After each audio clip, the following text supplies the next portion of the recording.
Assalamualaikum dear students, hope you all are doing well. This is Sir Zishan Sattar और आज मैं हाजिर हुआ हूँ इंटर केमिस्ट्री के topic industrial preparation of sodium hydroxide.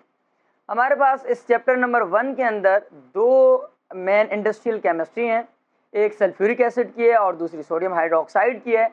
तो आज हम सोडियम हाइड्रोक्साइड की इंडस्ट्रियल प्रिपरेशन पढ़ लेते हैं कि इसको on a very large scale industries के अंदर हम किस तरीके से बनाते हैं, क्योंकि सोडियम हाइड्रोक्साइड एक बहुत ही इम्पॉर्टेंट कंपाउंड है जिसका वर्सटाइल यूज़ है और इसी वजह से हम इसको लार्ज स्केल पर बनाते हैं। अब इसकी प्रिपरेशन स्टार्ट करने से पहले कुछ चंद चीज़ें आप लोगों को मैं बता दूं। वो बेटा ये कि जो हमारे पास कंपाउंड्स हैं या जो एलिमेंट्स हैं वो जिस तरीके से सोडियम हाइड्रोक्साइड है तो ये हम बनाएंगे सोडियम से, और सोडियम हमें एनवायरनमेंट में, माहौल में एटॉमिक फॉर्म में नहीं मिलता, मतलब कि एलिमेंटल फॉर्म में नहीं मिलता। तो हमारे पास ये मिनरल्स की फॉर्म में होते हैं और मिनरल्स में से फिर हम एलिमेंट्स को अलग करते हैं, और मिनरल्स हमारे पास मोस्टली जो होते हैं वो ओर्स की फॉर्म में ही होते हैं, सिवाय 4 के। अब वो कौन से हैं मैं यहाँ पर ज़रा नीचे लिख देता हूँ। जो हमारे पास मिनरल्स क्या होते हैं, इसके अंदर बेटा मेटल विथ ओर्स, मेटल अपने ओर्स के साथ होता है, या फिर हमारे पास कंपाउंड की फॉर्म में मौजूद होते हैं। ठीक है बेटा, लेकिन 4 ऐसे एलिमेंट हैं जो कि एलिमेंटल फॉर्म में ही एनवायरनमेंट में मौजूद होते हैं बेटा, जिनको हम कहते हैं हापा मेटल्स। क्या कहते हैं? हापा। H सिंबल हो गया बेटा मर्क्यूरी का, A हो गया AU, P हो गया बेटा प्लैटिनम, और ये हो गया AG सिल्वर। ये 4 एलिमेंट्स हैं जो कि जब ज़मीन से निकलते हैं तो बेटा ये एलिमेंटल फॉर्म में ही होते हैं जैसे ही निकलें। अब आप उनको इस्तेमाल करें, बेचें, जो मर्ज़ी करें, आपकी मर्ज़ी। लेकिन इसके अलावा जो भी दूसरे होते हैं वो हमें ओर्स की फॉर्म में मिलते हैं, फिर हम उनको सेपरेट करते हैं, मेटलर्जी करते हैं, जो कि हम चैप्टर नंबर 2 में डिस्कस करेंगे। तो बात करते हैं सोडियम हाइड्रोक्साइड। सोडियम हाइड्रोक्साइड बेटा इसका जो दूसरा नाम है वो है कॉस्टिक सोडा। इसको हम कॉस्टिक सोडा कहते हैं। क्यों कहते हैं ये हम इसकी फिजिकल प्रॉपर्टीज़ के अंदर डिस्कस करेंगे। इसका फार्मूला बेटा NaOH, सोडियम हाइड्रोक्साइड, और मॉलिक्यूलर फार्मूला मास बेटा इसका होता है 40 ग्राम। उसके बाद इसको हम बनाते किस तरीके से हैं बेटा, हम इसकी प्रिपरेशन करते हैं इलेक्ट्रोलाइटिक सेल से, जिसके अंदर इलेक्ट्रोलाइसिस रिएक्शन होता है। अब इलेक्ट्रोलाइसिस रिएक्शन के जरिए हम पॉजिटिव और नेगेटिव कंपोनेंट्स को अलग अलग करते हैं, सेपरेट करते हैं। ठीक है, आप लोगों ने फर्स्ट ईयर केमिस्ट्री के अंदर चैप्टर 12 इलेक्ट्रोकेमिस्ट्री में ये चीज़ अच्छे से पढ़ी होगी। ठीक है बेटा, तो अब ये हमारे पास जो पूरा प्रोसेस है, जो मेथड है, इस सेल को हम क्या कहते हैं? इस सेल को बेटा हम कहते हैं कास्नर केल्नर सेल। इस सेल को हम कहते हैं कास्नर केल्नर सेल।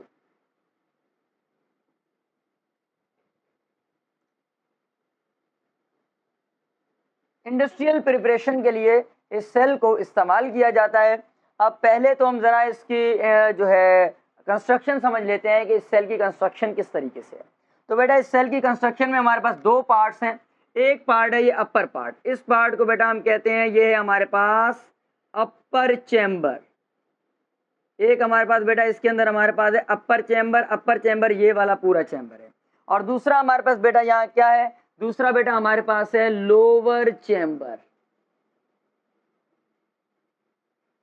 अब ये जो हमारे पास पार्ट है पूरा, ये वाला सारा, ये है लोअर चैम्बर, ये अपर चैम्बर। अब अपर चैम्बर की पहले हम कंस्ट्रक्शन देख लेते हैं। इसके अंदर क्या है बेटा? इस कंस्ट्रक्शन के अंदर ये हमारे पास एक टैंक है। ये क्या है? ये हमारे पास बेटा टैंक है, जिसके अंदर हमारे पास ब्राइन सोल्यूशन मौजूद है। अब ये ब्राइन सोल्यूशन क्या होता है? ब्राइन सोल्यूशन बेटा बहुत ही सिंपल चीज़ है, नमक को पानी में मिला के डिजोल्व करवा दें, वो ब्राइन सोल्यूशन है। मतलब कि NaCl, सोडियम क्लोराइड और वाटर, इन दोनों को जब आप मिक्स करेंगे तो बन जाएगा ब्राइन सोल्यूशन। ये इस टैंक के अंदर फिल्ड है, और इस टैंक के अंदर हमारे पास ये जो 3 आपको रेड कलर के बॉक्स नजर आ रहे हैं, ये टाइटेनियम एलिमेंट के बने हुए एनोड हैं, पॉजिटिवली चार्ज। और ये जो स्टील का पाइप है पूरा, ये क्या है बेटा? This is steel pipe.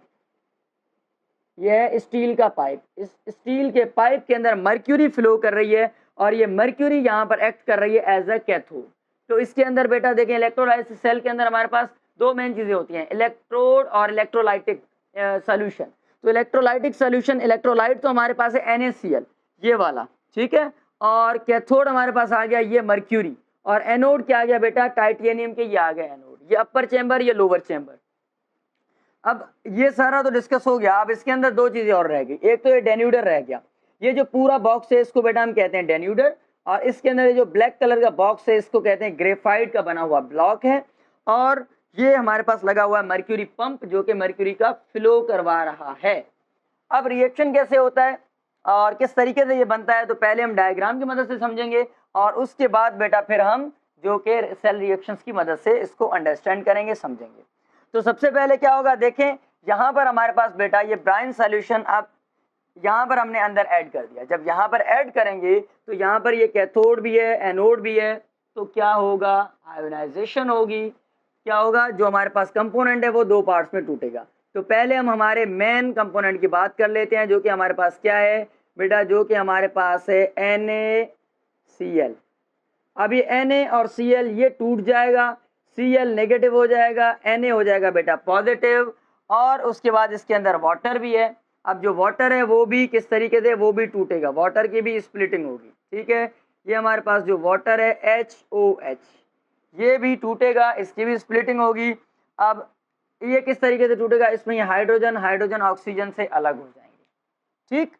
चलें जी, अब समझते जाते हैं, रिएक्शंस की तरफ हम बाद में बढ़ेंगे। यहाँ पर क्या होगा कि जो सोडियम है बेटा यहाँ से जब टूटेगा तो ये सोडियम टूट के आ जाएगा इस नीचे वाले स्टील के पाइप, ठीक है बेटा। यहाँ पर ये आ जाएगा सोडियम, और ये सोडियम और मर्क्यूरी दोनों आपस में मिल जाएंगे, ऐड हो जाएंगे। अब ये दोनों मिलेंगे और ये आगे जाएंगे NaHg, और ये यहाँ से चलते चलते चलते इस डेन्यूडर के अंदर पहुँच जाएंगे, ठीक है बेटा। अब ये सोडियम और ये जो मर्क्यूरी बना है इसको हम कहते हैं सोडियम अमलगम। इसके बारे में हम वहाँ पर रिएक्शन के अंदर डिस्कस करते हैं। तो ये Na और Hg ये कहाँ पर आएगा बेटा, ये NaHg आ जाएगा इसके अंदर, और यहाँ पर हमारे पास ये जो क्लोरीन पीछे बचा था, ये क्लोरीन दो एटम आपस में मिलेंगे और क्लोरीन गैस यहाँ से रिलीज हो जाएगी। बाकी पीछे क्या बचा, बाकी पीछे बेटा हमारे पास बचा HOH। अब ये जो यूज सोल्यूशन है ये यहाँ से निकलेगा और इसका रिएक्शन के अंदर क्या बनेगा, इस बाय प्रोडक्ट को हम लास्ट में डिस्कस करते हैं। तो बहरहाल मेन चीज़, सोडियम यहाँ पर आ गया, मर्क्यूरी के साथ मिला, ये बन गया सोडियम अमलगम। ये क्या बन गया बेटा, इसको हम कहते हैं सोडियम अमलगम। अमलगम क्या होता है, जब भी दो मेटल आपस में मिलते हैं तो एलॉय बनता है। तो ये एक टाइप का एलॉय ही है क्योंकि दोनों मेटल हैं, और अमलगम हम तब यूज़ करते हैं जब कोई भी एलिमेंट किसके साथ मिल जाए, मर्क्यूरी के साथ मिल जाए। कोई भी मेटल, तो सोडियम इसके साथ मिल गया तो सोडियम अमलगम।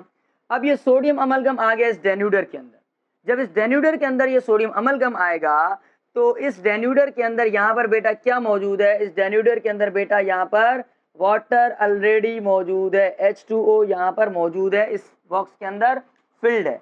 अब क्या होगा, यहाँ पर ये होगा कि ये आ गया ऊपर से आपका Na और ये आ गया बेटा Hg। अब ये जो Na है ये यहाँ पर किसके साथ मिलेगा, देखें जो हमारे पास इसके अंदर मैंने कहा ना कि वाटर मौजूद है, तो वाटर किस तरीके से यहाँ पर मौजूद है, वाटर को हम अगर हम स्प्लिट कर दें इस तरीके से अगर मैं लिख दूँ HOH, तो क्या गलत होगा, नहीं, क्योंकि H और ये इसका OH पार्ट। अब OH पार्ट होता है नेगेटिव, ये होता है पॉजिटिव, तो ये Na मिलेगा किसके साथ, Na मिलेगा OH के साथ।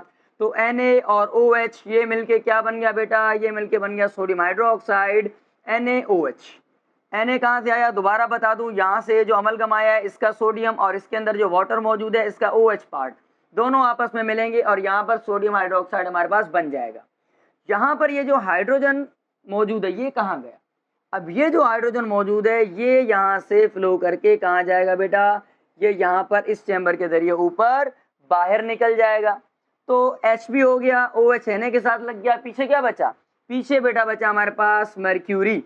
अब ये जो मर्क्यूरी बचा है ये मर्क्यूरी यहाँ से दोबारा फ्लो करेगा और ये फ्लो करके यहाँ पर वापस इस पाइप के अंदर आ जाएगा, स्टील पाइप में। अब इस स्टील पाइप के अंदर आ जाएगा और यहाँ पर आएगा, यहाँ पर लगा हुआ मर्क्यूरी पंप। अब ये मर्क्यूरी पंप क्या करेगा, मर्क्यूरी पंप इसको फ्लो को स्पीड अप करेगा ताकि ये ऊपर जा सके, इसका काम सिर्फ इसको फ्लो करवाना है। तो मर्क्यूरी यहाँ से आएगा, यहाँ से फ्लो करके दोबारा यहाँ पर आएगा, यहाँ पर जो दोबारा NaCl होगा उसके साथ दोबारा रिएक्शन करेगा और फिर अगेन यहाँ से जाकर निकल जाएगा। तो इसका मतलब क्या हुआ कि यहाँ पर ये जो मर्क्यूरी है बेटा, ये वंस यूज्ड हो रहा है, ये एक ही बार इस्तेमाल होगा और दोबारा ये सेपरेट होगा, फिर अलग होगा, फिर सेपरेट होगा, फिर अलग होगा। तो इस तरीके से ये पूरा प्रोसेस चलता रहेगा। ठीक है, अच्छा जी, यहाँ तक तो मैं उम्मीद है कि काफ़ी समझ आ गया होगा। अब हम क्या करते हैं, अब हम सेल रिएक्शंस की मदद से इसको समझते हैं ताकि दोबारा से अच्छे से समझ में आ जाए। तो बेटा देखें, सेल रिएक्शंस के अंदर किस तरीके से इसको हमने समझना है। ये हमारे पास है सेल के रिएक्शन। अब सबसे पहले क्या होगा बेटा, सबसे पहले ये होगा कि आयोनाइजेशन होगी सोडियम क्लोराइड की। आयोनाइजेशन मतलब कि आयंस में टूटना। यहाँ से हमने NaCl ऐड किया, ये आ गया बेटा आपका NaCl। NaCl की क्या हुई बेटा, यहाँ से हो गई स्प्लिटिंग, ये 2 Na हमारे पास आ गए और 2 क्लोरीन आ गए। यहाँ पर नेगेटिव चार्ज, यहाँ पर पॉजिटिव चार्ज, क्योंकि इलेक्ट्रॉन हाई इलेक्ट्रोनेगेटिविटी की वजह से क्लोरीन ने गेन कर लिए। और रही बात कि वाटर जो इसके अंदर ऐड है वो कहाँ गया। अब वाटर मैंने बताया कि H और OH में टूटेगा, तो हमारे पास 4 OH के आयन होंगे और ये दोबारा से 2 वाटर के मॉलिक्यूल और 1 ऑक्सीजन बना लेंगे। ये ऑक्सीजन बेटा यहाँ पर ये गैस बन जाएगी और ये हमारे पास जो वाटर है ये लिक्विड में होगा और ये जो क्लोरीन है यहाँ पर ये एक्वस सॉल्यूशन के अंदर एक्वस फॉर्म में मौजूद होगा और ये भी यहाँ पर बेटा एक्वस फॉर्म में मौजूद होगा। तो हमारे पास बहरहाल मेन चीज़ हमें जो मिली वो मिली सोडियम। ये हमें मिला सोडियम। सोडियम कहाँ आ रहा है, स्टील पाइप के अंदर। और जो क्लोरीन है ये क्या हो रहा है बेटा, क्लोरीन गैस है, तो ये अपर चैम्बर में क्या कर रही है, ऊपर फ्लो करके निकल रही है। ठीक है, यहाँ तक उम्मीद है समझ आ गया होगा। अब उसके बाद क्या हो रहा है, उसके बाद ये रिएक्शन हो रहा है एनोड पर। इस एनोड पर क्या रिएक्शन हो रहा है, तो एज यू नो कि एनोड पर हमारे पास पॉजिटिव चार्ज होती है, तो लॉस ऑफ इलेक्ट्रॉन होगा, मतलब कि क्या होगी बेटा, ऑक्सीडेशन। ऑक्सीडेशन मतलब कि लॉस ऑफ इलेक्ट्रॉन। ओके, तो जो क्लोरीन है हमारे पास यहाँ पर, ये किस तरीके से क्लोरीन गैस बना रहा है उसको भी देखना है ना। तो क्लोरीन की चार्ज क्या है, नेगेटिव, तो इसके बाद एक एक्स्ट्रा इलेक्ट्रॉन है। तो एनोड जो मेटल है यहाँ पर ये पॉजिटिवली चार्ज है, तो ये अपने इलेक्ट्रॉन किसको देगा, ये जो क्लोरीन है बेटा ये अपने इलेक्ट्रॉन इस एनोड मेटल को दे देगा। तो ये अपने 2 इलेक्ट्रॉन लॉस करेगा और 2 क्लोरीन आपस में मिलकर गैस की सूरत में रिलीज हो जाएंगे। ये रिएक्शन हो गया एनोड पर। रिएक्शन एट कैथोड क्या होगा, कैथोड पर बेटा एज यू नो कि क्या होती है, रिडक्शन होती है। और अगर ऑक्सीडेशन में लॉस ऑफ इलेक्ट्रॉन है तो क्या यहाँ पर क्या होगा बेटा, यहाँ पर होगा gain of electron, electron gain हो जाएंगे। ठीक, अच्छा जी, अब गेन कौन करेगा इलेक्ट्रॉन, यहाँ जो सोडियम आया है इस चेंबर के अंदर कैथोड में, तो यहाँ पर क्या होगा कि जो सोडियम है, अब ये ऊपर 2 इलेक्ट्रॉन लॉस करके आया, यहाँ पर देखिए ये वाला सोडियम, ये हमने दोबारा यहाँ पर ले लिया। ये सोडियम जो 2 इलेक्ट्रॉन लॉस करके आया, इसको अपने 2 इलेक्ट्रॉन वापस चाहिए। क्यों, क्योंकि इससे क्लोरीन ने छीने थे, अब इससे किसी और ने छीने, ये किसी और से छीनेगा, लेकिन इसे अपनी ज़रूरत तो पूरी करनी है ना, तो कहीं ना कहीं से तो करेगा।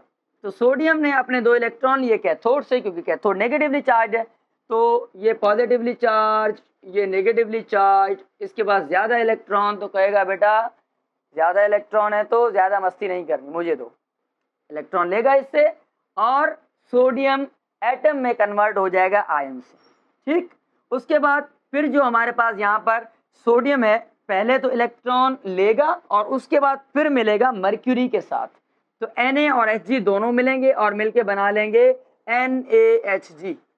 ये हमारे पास बन गया बेटा, क्या बन गया, ये सोडियम अमलगम, एलॉय बन गया, सोडियम का एक मिक्सचर बन गया। वैसे तो अब आप लोग कहेंगे कि सर मेटल्स तो रिएक्शन नहीं करते, बिल्कुल नहीं करते।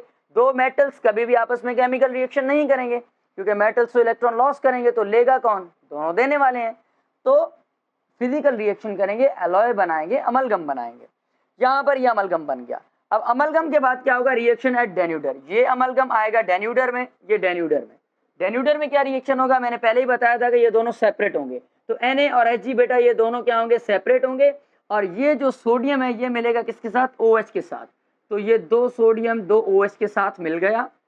अच्छा जी, अब पीछे क्या बचा बेटा, पीछे बचा हमारे पास हाइड्रोजन गैस, तो हाइड्रोजन गैस यहाँ पर ये रिलीज हो जाएगी।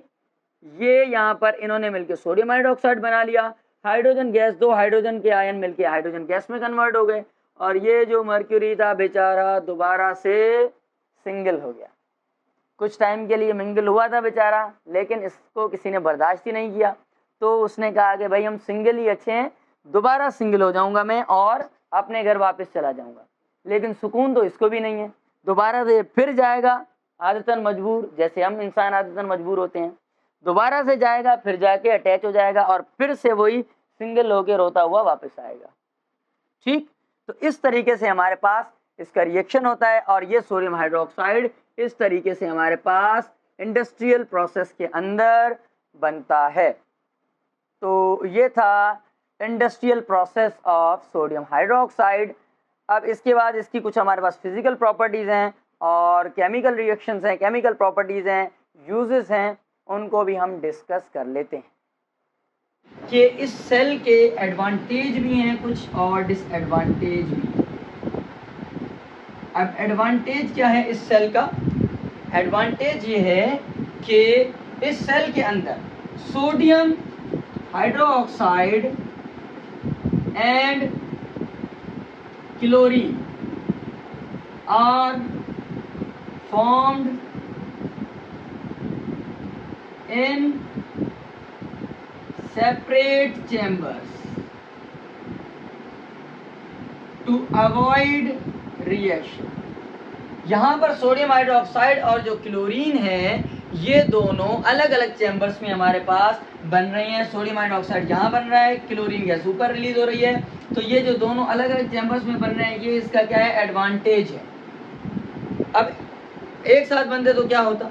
तो बेटा अगर एक साथ बनते तो ये होता कि सोडियम हाइड्रोक्साइड और क्लोरीन, सोडियम और क्लोरीन हाई इलेक्ट्रोनेगेटिव एलिमेंट है तो दोबारा क्लोरीन से मिल जाता, और हो सकता है सोडियम हाइड्रोक्साइड के साथ सोडियम क्लोराइड दोबारा बन सकता था या सोडियम क्लोरेट बन जाता NaClO3।